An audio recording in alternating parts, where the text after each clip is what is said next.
ஜோதிர்லிங்கத்தின் இன்றைய பஸ்ம ஆரத்தி தரிசனத்தை நீங்கள் பார்த்து கொண்டிருக்கிறீர்கள். மகாகாலேஸ்வர் கோவில் மத்திய பிரதேசத்தின் உஜ்ஜைன் நகரில் ஷிப்ரா நதிக்கரையில் அமைந்துள்ளது. இது 12 ஜோதிர்லிங்கங்களில் ஒன்றாகும். இங்கு நடைபெறும் பஸ்ம ஆரத்தி மிகவும் தனித்துவமானது என்று நாம் நேற்றைய பதிவில் கண்டோம்.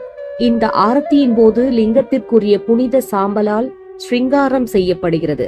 சிவன் சாம்பலை பூசிக்கொள்வதால் இந்த வழிபாடு மிகவும் சக்தி வாய்ந்ததாக கருதப்படுகிறது.